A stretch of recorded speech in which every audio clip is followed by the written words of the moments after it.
Hi everyone, Quadro here. In today's review, we'll have a brief look at the brand new 2021 Lynk Co 03 Plus. If that name seems to be a little bit handful and you've never heard about this car before, welcome to my club. I haven't either, so I had to Google a little bit before making this video.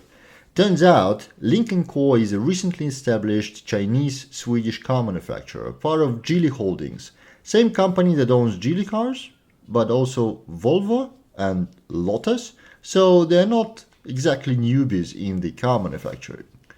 The 03 Plus in Forza Horizon 5 belongs to Super Saloons category and starts in B class. It comes with all-wheel drive and 2-liter turbocharged engine producing 251 horsepower. There are 2 additional engine swaps available for 300 and 850 horsepower. There's also a wide body kit which makes the car look way more aggressive. The looks is something I want to briefly touch on. When I've seen the link in the announcement video, I immediately thought, what is that? It's quite oddly looking car and can't say I like it. And that's still true, especially in stock build and with stock colors.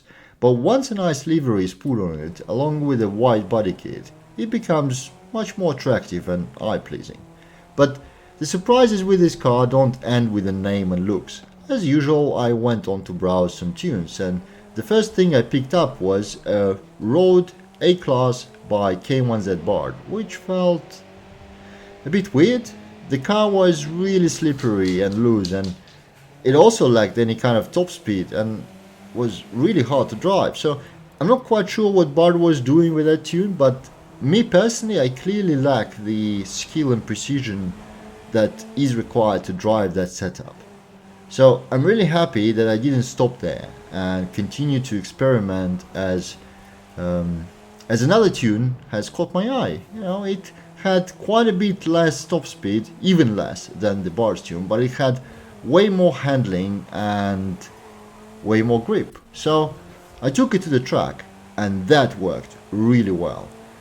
I went through a few more tunes until I settled on the tune by Gritted Dust 8, and then I spent some stupid amount of time just cruising around and taking it to various tracks in Rivals.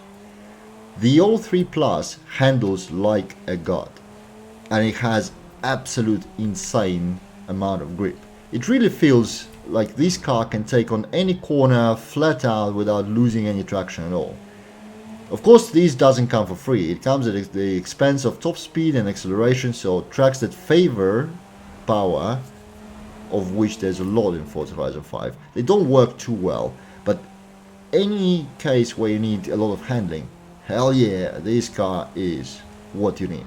The Lynk drives into 1% on those tracks without any effort, but what's more important, it's so pleasing to drive that hot lapping is just a joy.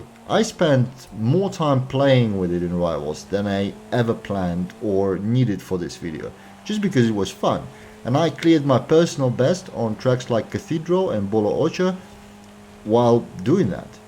It's really interesting that the car I really anticipated this series, and I thought I'm gonna like it a lot, Audi RS7, turned out quite a disappointment in terms of performance, and the Lynk 03 Plus that I totally expected to personally ignore ended up being my favorite in this series so far. So don't rush with your judgment when the new cars are coming to Forza. There will be surprises here and there for sure. My online experience with it was a bit of a mixed bag. In my testing session I happened to stumble into a lobby with a bunch of players who were quite a bit faster than me. So on one side, I didn't win anything that night, and the best position I reached in my Lynk was third. But it was always a battle, with the exception of several speed-oriented tracks where my car was outclassed from get-go. I was competitive at every race and was in the heat of the fight at all times. The handling bias of 03 creates an interesting situation when other cars pull off on the straight and then I catch up in the corners and can be much faster there, especially in mid and low speed ones. This creates a feel of non-stop competition and creates a lot of close racing and overtaking in a single race.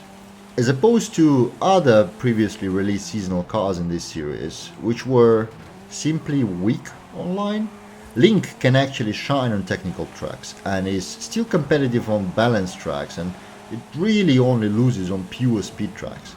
I've also seen S1 tunes for both road and dirt from some really good tuners, so I assume this car is at least somewhat okay there, though I didn't really have a chance to test it, so I can't be sure. So, what's my verdict? Is it a great car?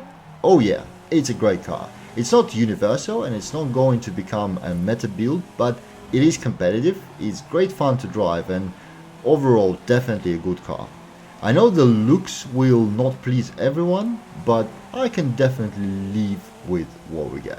So, if you missed this car in the seasonal rewards, this is definitely one to look for in the auction house. Hope you guys enjoyed it. Thank you for watching. I'll see you in the next one.